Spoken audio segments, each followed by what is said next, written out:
ঘৈণীয়েকে এই জগন্নাথক বোলে কিবা এপদ বস্তু ত্যাগ দিব লাগে, আমাক কি ত্যাগ দি থৈ আহিব? সেই কৈছে ঘূৰি পাকি চাই চিনি মই বুজিছা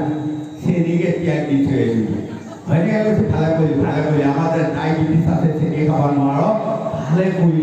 ত্যাগ দি থৈ আহিব। হয়, এয়া ত্যাগ নহয়, খাব নোৱাৰি বোলে ত্যাগ দিলে নহ'ব, তাক বিৰলা ভকতি বুলি নকয়।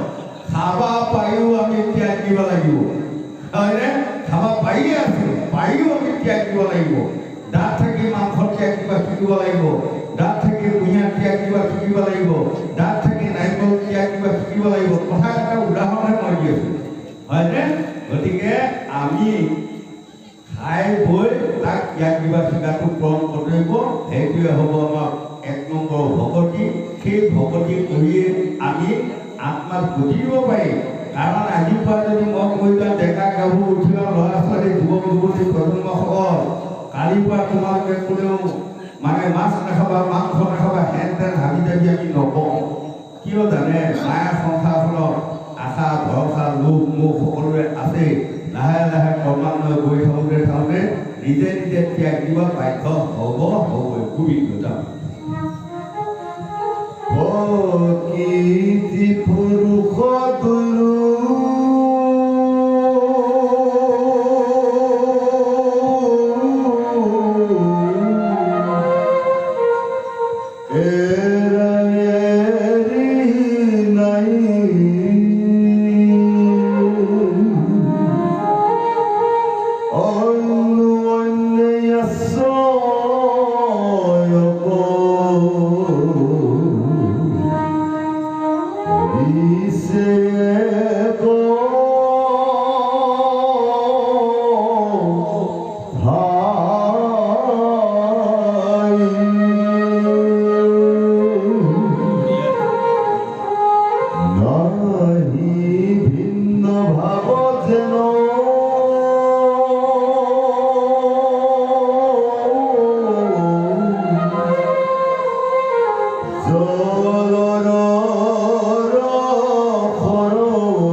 আমি প্ৰথম কাৰ সংগ ল'ব লাগিব জানে? এতিয়া আগমন্ত্ৰত কৈছে ভগ অন্তে ভাল পাওঁ, ভকতে কেতিয়া ভাল পাব কাৰণ যিজন মানুহে ভকতে ভাল পায় তেতিয়াহে ভগৱন্তে সেইজনক ভাল পাব আৰু আমি ঘৰতে বহি বহি শাস্ত্ৰ ভাগৱত বগৰী পঢ়ি থাকিলেও আমি আত্মাক গতি দিয়া পথটো বিচাৰি উলিয়াব নোৱাৰিম আমি যেতিয়ালৈ সাধুৰ সংগ নলওঁ হয়নে মহাপুৰুষ সংগত লিখি থৈ যোৱা নাই সাধুৰ সংগ অনুসৰণ কৰা শ্ৰৱণ কীৰ্তন কৰা পৰিহৰা পাখণ্ড আচাৰ আমি যেতিয়া সাধুৰ সংগ লৈ আমি ভাল কৰ্মত আগবাঢ়ি যাম তেতিয়া আমাৰ এই হৃদয়ৰ পাখণ্ড আচাৰবোৰ আমাৰ নাইকিয়া হ'ব পাখণ্ড আচাৰবোৰ কাৰ আছিল জানে আমাৰ দেহত সেইকাৰণে আমাক যদি সেই লোকসকল আমাৰ দেহত লোভ মোহ কাম ক্ৰোধ মদ মৎসৰ্য ছটা ৰিপু তাৰোপৰি আছিল অহংকাৰ অভিমান অসূয়া বাহাদুৰি টেম্পাৰ গৌৰৱ জেদ হিংসা নিন্দা ঘৃণা সমালোচনা আৰু বহুতো আছে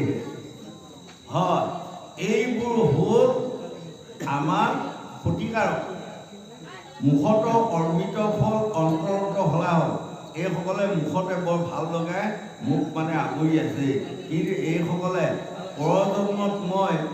কুকুৰ চিগাল গাহৰিত জন্ম হোৱাটোহে বাঞ্ছা কৰি থাকে সদায় সেইকাৰণে আমাক উদাহৰণস্বৰূপে যেনে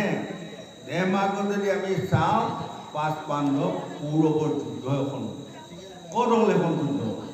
হাৰিয়ানা সুখন কুৰুক্ষেত্ৰস্থলী হাৰিয়ানা কুৰুক্ষেত্ৰস্থলীখনকে যদি আমি চিন্তা কৰি থকা হয় আমাৰ জীৱনত কামত নাই সেই লোকসকল এই মানে কুৰুক্ষেত্ৰৰ স্থলীখন আমাৰ প্ৰত্যেকৰে নিজা নিজা দেহতে আছে দেহত মিলাব লাগিব এতিয়া হয় কাৰণ পাঁচ পাণ্ডৱ কোন জানে শীত অপ তেজ মৰু বম এই পাঁচটা ভূতে পাঁচ পাণ্ডৱ আৰু তেওঁলোকে কাক সহায় ল'লে সপ্ত ঔষধি কোন শুক্ৰ শনি মেদ মাংস অস্থি মজা চৰ্ম হয় আৰু তেওঁলোকে কাক সাৰথি ল'লে পৰম প্ৰভু কৃষ্ণ চৈধ্য চাকি লেয়া দেহ আছে দামোদৰ হানিবা নৰিবা বোলে শুনা কৰি ন এইটো হ'ল পাঁচ পাণ্ডৱৰ দল কৌৰৱৰ দলটোত একাদশ ঔষধি দহোটা ইন্দ্ৰিয় হয় কমেন্দ্ৰিয় আমাৰ পাঁচটা হাত ভৰি গুহ লিংগ মুখ জ্ঞানেন্দ্ৰিয় পাঁচটা নাক কাণ চকু জিভা কল এই দহোটা ইন্দ্ৰিয় 10 তাৰ লগত মনৰ সৈতে 11 ঔষধি মনে হ'ল দুৰ্যোধন এই দহোটা ইন্দ্ৰিয়ক মনে যি কয় বা লিখিয়াসকলক মনে যি কয় তাকে সকলোৱে পালন কৰি থাকে এইটো হ'ল কৌৰৱৰ দল আৰু তেওঁলোকে কাক সহায় ল'লে জানে নাৰায়ণী সেনা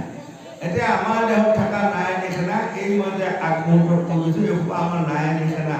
লোভ মোহ কাম ক্ৰোধ মদ মৎসৰ্য অহংকাৰ অভিমান অসূয়া বাহাদুৰি টেম্পাৰ গৌৰৱ জেদ হিংসা নিন্দা ঘৃণা সমালোচনা কিমান আছে আৰু এইসোপা নাৰায়ণী সেনা এই দুটা দল হৈ যুদ্ধ আৰম্ভ হ'ল সেই যুদ্ধখনত আৰম্ভ হোৱাৰ লগে লগেই আৰম্ভ পাৰ নাগত হ'ব এতিয়া সেই সময়তে কৃষ্ণই ৰথখন লৈ যায় কুৰুক্ষেত্ৰ মহাৰণস্থলীত সোমোৱাই দিব আৰু যি সেই সময়ত কৃষ্ণই কেইটামান কথা অৰ্জুনক ক'লে আৰু অৰ্জুনে কেইটামান কথা প্ৰশ্ন কৰিলে হয়নে সেইখনকে কয় কৃষ্ণ গীতা ইমানখন ডাঙৰ গীতা কুৰুক্ষেত্ৰ মহাৰণৰ মাজত কৃষ্ণই কৈ আছিল নে নাই মাত্ৰ কি কৈ আছিল জানে প্ৰথম কৈ যাওঁতে 18টা শ্লোক আৰু সেই 18টা শ্লোককে ব্যাকৰণীয়ে ভাঙনি কৰি লিখি যাওঁতে 700 শ্লোক হ'ল গীতাখন হয় হিৰে চূড়ামণি ব্ৰহ্মপাশে থিতি অতি মধ্যে মহাবিষ্ণু প্ৰলয় বসতি চৈখু মধ্যে কালাচান কৰি আছে ধ্যান নাকিকাত নিতানন্দ মধুকৰে ধ্যান অৰ্ণৱ শ্ৰী চৈতন্য গোসাঁই হৈ আছে সাৱধান মুখত ভদাইছ বকি 32 যোগান জীৱাৰ আগে নাৰদ মুনি বজাই সুলভ জীৱাৰ নিচে বসে নদী তাৰ গংগা জল আৰু জীৱাৰ সৰস্বতী বামে বেছি দাম কণ্ঠত আছে শ্ৰীকাণে বাহুত গৰুৰ ৰাম হাতত শ্ৰী গোবিন্দ দানৱীপতি সপ্তদ্বীপে জগন্নাথ প্ৰয়ব সতী আমাৰ লুণ্ডালৰ প্ৰতি জগন্নাথ নাম লৈ অৱগত বিৰাজমান হৈ আছে হয়নে আমাৰ কিছুমান ল'ৰা ছোৱালী উঠি অহা ল'ৰা ছোৱালীয়ে যদি বেয়া কাম কৰি পেলাই ভাবি মই বাচি গ'লো কোনেও নেদেখিলোঁ নহ'ব হৃদয়তে জগন্নাথ ৰূপ লৈ আমাৰ গাঁৱত বিৰাজমান হৈ আছে আমি ভাল কাম কৰা বেয়া কাম কৰা চব দেখিয়ে থাকিব খাইবা আমি ক'তোৱেই নোৱাৰোঁ হয়নে নাভি বোলে বকী ব্ৰহ্মা কৰি আছে লীলা লিংগ বোলে শিৱ শক্তি লয় চন্দ্ৰ কলা অতি দেখে বকি আছে নাৰু আগু পাল কামিনীৰ সংকে খেলি কৰে ৰসাল আঁঠুত শক্তি ঠিকি পদে বসুমতী পায় 18 মকাম তত্ত্ব এই সমুদায় এই খবৰ তত্ত্ব কথা যিজনে জানে আচুক মনুষ্য তুচ্ছ দেৱলোকে মানে এই কথাৰ ভিতৰত আঁতৰিটো যিসকলে পায় সেইসকলক মনুষ্যই মানা দূৰৰ কথা ইন্দ্ৰ আদি 33 কোটি দেৱতাই মানিব লাগিব বুলি গীতাত কৈ আছে হয় এই হ'ল 18 শ্লোক 18 মকাম 18 দিনৰ যুদ্ধ 18 সৈনিক সেনা তাৰ পাছত 18 দিনৰ যুদ্ধ 18 সৈনিক সেনা তাৰ পাছত তেনেকৈ গোটেইখিনি যেনেকৈ 18 দিনৰ যুদ্ধ 18 সৈনিক সেনা তাৰ পাছত আপোনাৰ 18 গীতা হয় সকলো 18 মিলাই এতিয়া এই 18 দিন যুদ্ধ কৰি যিসকলে পৰম প্ৰভু কৃষ্ণক সাৰথি ল'লে সেইসকলে 18 দিনৰ দিনা জয় পতাকা উত্তোলন কৰি থৈ গুচি গ'ল তাৰমানে কোনে পাছ পান আৰু যিসকলে নাৰায়ণী সেনাক লগত লৈ যুদ্ধ কৰিলে সেইসকলে পৰাজয় বৰণ কৰি মৃত্যু হৈ গুচি গ'ল এতিয়া আমাকে কৈছে এই লোকসকল আমি এই 18 দিনৰ যুদ্ধত ভৰ্তি আছোঁ আহি আমাক দেখাত দেখুৱাইছে 100 বছৰ লৈ আহিছোঁ আমি কিন্তু যুদ্ধখন দেখুৱাইছে 18 দিনীয়া যুদ্ধ এইখন আমি এতিয়া কোনে এই কথাখন কোনে গতি পাব কোনে গতি নাপাব তাক কোৱাৰ ক্ষমতা মোৰ নাই এতিয়া এই 18 দিনৰ যুদ্ধত যিজনে কৃষ্ণক সাৰথি পাতি লৈ যুদ্ধ চলাই আছে সেইসকলে এদিন জয় পতাকা উত্তোলন কৰি থৈ গুচি যাব আৰু যিসকলে নাৰায়ণী সেনা তাৰমানে নাৰায়ণী সেনা কোন সোপা অহংকাৰ অভিমান অসূয়া বাহাদুৰি টেম্পা গৌৰৱ যে এই সোপাকে লগত লৈ সদায় কৰ্ম আগবাঢ়ি আছে তেনেহ'লে তেওঁ যেনিবা 4 বেদ 14 শাস্ত্ৰ 18 পুৰাণৰ কথা জানিলি কামত আহিবনে নাহিব হয় যিসকলে অহংকাৰটো এৰা নাই তেনেকৈ এখন গাঁও যেনেকৈ এটা উদাহৰণ মই এইবোৰ উদাহৰণ দি যাওঁ ক্ষমা কৰিব ভুল হ'লে আঙুলিয়াই দিম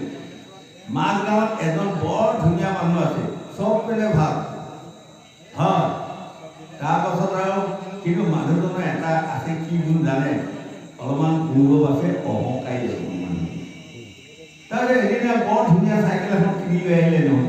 আনাৰ লগে 6-7জনমান মানুহে আগুৰি লৈ পেলাই কৈছে বাহ আজকাল চাইকেল আনিলে দেই সি আকৌ কি কৰিছে জানে যাক গৌৰৱ থকা মানুহ নহয় এই অধমে বেয়া বস্তু নিকিনে কোনোদিনে কম টেম্পাৰ তেতিয়া এইকেইজনে ক'লে আৰু দিয়কচোন দিয়ক চাইকেলখন চলাই দিয়ক আমি সকলোৱে চাম আৰু আনন্দ কৰে ন তেতিয়া আকৌ মানুহজনে কি কৰিছে জানে কৈছে আজি চলাই দেখুৱাব নোৱাৰিম মই চাইকেল বোলে কিয় লিক এটা আছে বুলি কৈছে তাৰমানে লিক এটা আছে এই তলু এজন মানুহ সকলো গুণ ভাল সঁচা মানুহজন অহংকাৰী জানিব সেইজন লিক আছে ভগৱতী ৰাখিব নোৱাৰে ভগৱতী গোটালেও সেই বিষয়ে গুচি যাব ভগৱতী এজন মানুহ সকলো পিনে ভাল শাস্ত্ৰই ভাগৱতে হৰিনাম হৰিকীৰ্তন এই তাল বজাই ঘূৰা-ঘূৰি কৰি থাকে খোল বজাই ঘূৰা-ঘূৰি কৰি থাকে সঁচা কিন্তু মানুহজন গৌৰৱী তেনেহ'লে জানিব আৰু সেই লিক এটা আছে তাৰ কাম নাই গতিকে আমাৰ সাৱধান পৰণিত নাই জৰি ভক্তি ৰাখিম নকৰি যেন জালুৱাই মাৰে মাছ মাৰিলে অধিক পাই গিৰে গ'লে সুদা খাই যেন টনা বান্ধিলো পাছ হয়নে আমাৰ মাজগাঁৱৰ বিয়ে ঘনীয়েক দুটাই গিয়েকে কৈছে ঘনীয়েকে দিয়া ধোঁৱা ভাত খাম ঘনীয়ে কৈছে ৰ ধৈৰ্য ধৰিবলৈ কোবাবে পাৰিলে ঔটেঙা এটা আনি থওঁ আমাৰ জাখৰখন নতুন বহু ষ্টেচনৰ নৰ্দমাটোত দুচাপ মাৰিলে বঢ়িয়া মাছ লৈ আহিম ধুনীয়াকৈ খাম তেতিয়া ইও ভাবিলে বঢ়িয়া বুঢ়ী কৰিলে যোৱা দৰকাৰ জাখৰখন বৰ বঢ়িয়া নতুন তাৰপিছত গিৰিয়েকে ঔটেঙা এটা আনি বাৰটাতে বহি আছে বেচেৰাটো কিন্তু খালৈটো যে তলাখন নাই বেছি গম নল'লে হয় এই তলা নোহোৱা খালৈটো বান্ধি লৈ গৈ জাখৰখন নতুন আৰু ষ্টেচনৰ নৰ্দমাত গৈ এই মাছ মাৰিছে এই ভৰাইছে এই মাছ মাৰিছে এই ভৰাই আছে বহুত টাইম পাছত ভাবিলে বেছি ঐ পালোঁ দে যামগৈ বুলি গুচি আহিল পদূলি পোৱাৰ লগে লগে গিৰিয়েকে চিঞৰি মাতিছে কেনে পালা কৈছে ঠিকছে আনিলোঁ দিয়ক ঠিকছে আনিলোঁ এই লগতে লৰ মাৰি যায় গিৰিয়েকে বৰচাউল এখন আনিছে খালা খালা তেতিয়াই ঘৈণীয়েকে ঢালি চাই খালৈটো যে তলা নাই মাছ এটাও হয়নে এইটোতো আমাৰ দেহ মাৰ্গৰ কথা মই ফোন কৰি আছোঁ কৰণীটো নাই যদি ভক্তি ৰাখিম কেনেকৈ যেন জানুৱাই মাৰে মাছ মাৰিলে অধিক পাই দিয়ে গ'লে সুদা খাই যেন টনা নাবান্ধিও পাছ গতিকে আজি আপোনালোকে ভাগৱত শুনিছে ভকতি খালৈটো সাৱধানে ৰাখিব কাৰণ জাকৈখনৰ নাম নাই জাকৈখন যিমান বঢ়িয়া নতুনে নহওক জালখন যিমানে নতুন বঢ়িয়া নহওক নাম কাৰ জানে সদায় খালৈটো মন কৰিবচোন এখালৈ পালোঁ দিয়ক এদিন পালোঁ দিয়ক খালৈটোহে নাম এই তদুক আমাক দেখুৱাইছে আমাৰ ভাইদা পুত্ৰ ল'ৰা ছোৱালী সংসাৰখনৰ মাজত খালৈটো কোন জানে ঘৈণীয়েকখন আৰু জাখৰখন বা জালখন কোন গিৰিয়েকখন যদি তেওঁলোকে জাল খালৈ যদি সাৱধানে ৰাখে তেওঁলোকে এখন সংসাৰত মায়া সংসাৰখনতে থাকি মায়া সুপৰিচালিত কৰিও আত্মাক গতি দিব পাৰিব আমি মায়া ত্যাগ দিব বুলি চিঞৰি ফুৰিবলগীয়া নাই মায়া আপোনা আপুনি আপোনাক দেখি দূৰ হৈ যাব লাগিব দূৰ হৈ যাবগৈ যদি আপুনি সদনৰ সংগ লয় সাধুৰ সংগ লয় হয় গতিকে প্ৰভু ভগৱন্তক দেৱঋষি নাৰদে কৈছে প্ৰভু আপুনি বাৰু কাক ভাল পায় কওকচোন তেতিয়া দেৱঋষি নাৰদক কৃষ্ণ কৈছে তুমি সেই কথা সুধি থাকাই দেৱঋষি নাৰদ বোলে অঁ আপুনি বাৰু কাক ভাল পায় কৈছে ভকতে ভাল পায় যাক মই ভাল পাওঁ তাক বাহ কিমান ডাঙৰ উত্তৰ দিলে দেখিছেনে গতিকে এতিয়া মই আহিছোঁ আপোনাসকলৰ মাজত ভাগৱত গাবা প্ৰথমে ভকত ভকতনীসকলে মোক ভাল পাব লাগিব যদি আপোনাসকলে মোক ভাল পায় ঐ থাপনাত বহি থকা ঈশ্বৰক মই সেৱা নকৰিলেও আপত্তি নাই খাতি নকৰিলেও আপত্তি নাই এনেই ভাল লাগিব হয়নে নহয় মন কৰিব দেই আৰু যদি মোক ভকতেই ভাল নাপায় দীঘল খাই কৰি পেলাই কৃষ্ণ ভাল পাওক কৃষ্ণ ভাল পাওক কৃষ্ণ ভাল পাওক কৰি থাকিলেও ঈশ্বৰে ভাল নাপায় গতিকে এক নম্বৰতে উঠি অহা ল'ৰা ছোৱালী যুৱক যুৱতী প্ৰজন্মসকল ভকতে ভাল পোৱা